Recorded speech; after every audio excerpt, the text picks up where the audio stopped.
Pick a winner and explain why. You don't have to have a score, but pick a winner and say why you're picking them. All right. Giants are going to win. They're unlike last week, the 49ers defense is actually going to have to face a team that has NFL caliber wide receivers. True. The Giants, while they struggle a little bit, they also have a really good tight end, and Evan Ingram drops the ball a lot, but he's good.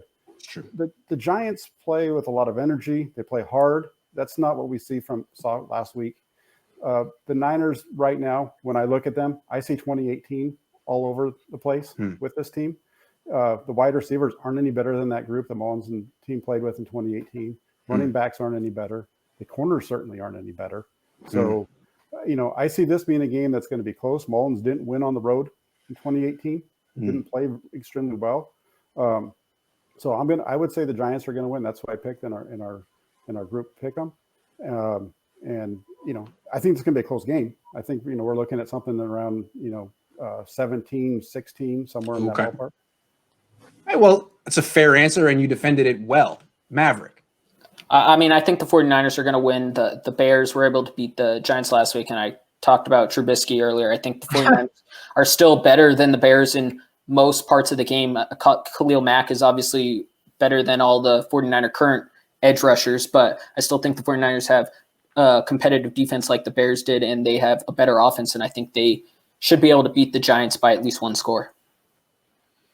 Yeah, I like Jack's point for sure. I think I'd lead more towards the side if Barkley was there, because then it kind of feel like the 49ers would be forced to maybe load the box. But now even without Dre Greenlaw, let's just assume he's not going to play, then you're going to probably use either more nickel, or you're going to throw Al Shahir out there. And when he was filling in for Quan for a sec, he was not really good at filling in. They were always beating him on plays like to the edge or whatever. It's gonna be tough, but I see the 49ers still coming through with it. I still believe it's really on Nick Mullins to not really make it a disastrous game. If he can control it, make a play that turns into a score. Don't turn over. I can't reiterate this enough, and just control time of possession. Then I think he'll still be straight, because I still, Daniel Jones. John Jones makes some flashes. He'll have like a streak, and then he'll just look, really, really minuscule. It's going to be close, like I think Jack said, within one score, but I just still don't think they can do it. It's just really going to be a Nick Mullins game for me more than it is going to be about a Giants game. See, I don't think it's going to be a Nick Mullins game. I think it's going to be a defense game. Even though they've lost Nick Bosa, Richard Sherman, D Ford, I think this defense is going to show up and play really well against the Giants. Jack made some good points. They do have good wide receivers. I don't like their offensive line. I don't like their running game. I don't like their quarterback. Maybe the quarterback will turn into something, but right now he's a young guy learning a new system who has no running game.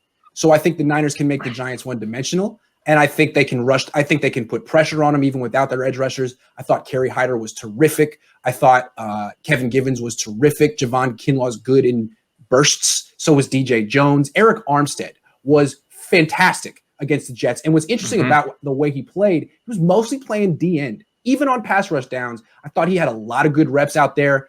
The Niners are going to make Daniel Jones look like Daniel Jones. He's going to fumble once. He's going to throw a pick. And I think the Niners are going to give up 10 points tops, and it won't really matter what they do on offense. So I'm picking the Niners to have a dominant defensive performance, but maybe that's unrealistic. I mean, I really do think Robert Saleh is an elite defensive coordinator, and I think he has more than enough.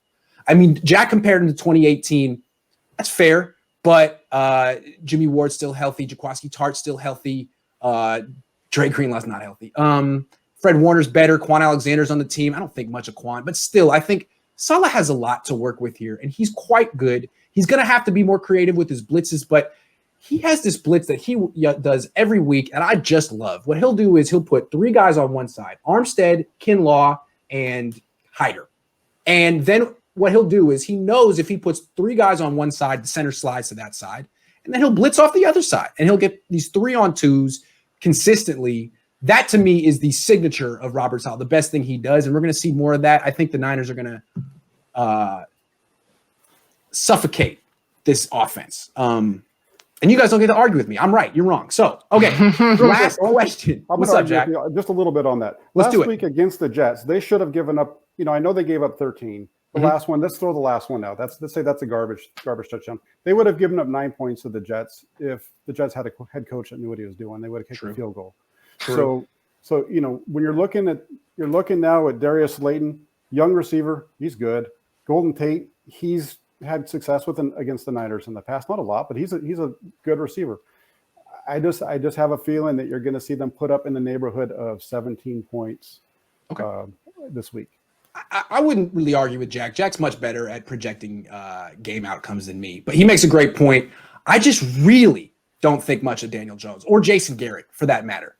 You make a good point about the wide receivers. I guess I think Daniel Jones is going to look like a chicken with his head cut off in this game and commit more turnovers than Sam Darnold did. But my argument isn't really as convincing as Jack's. So I'm going to stop. Jack, you win.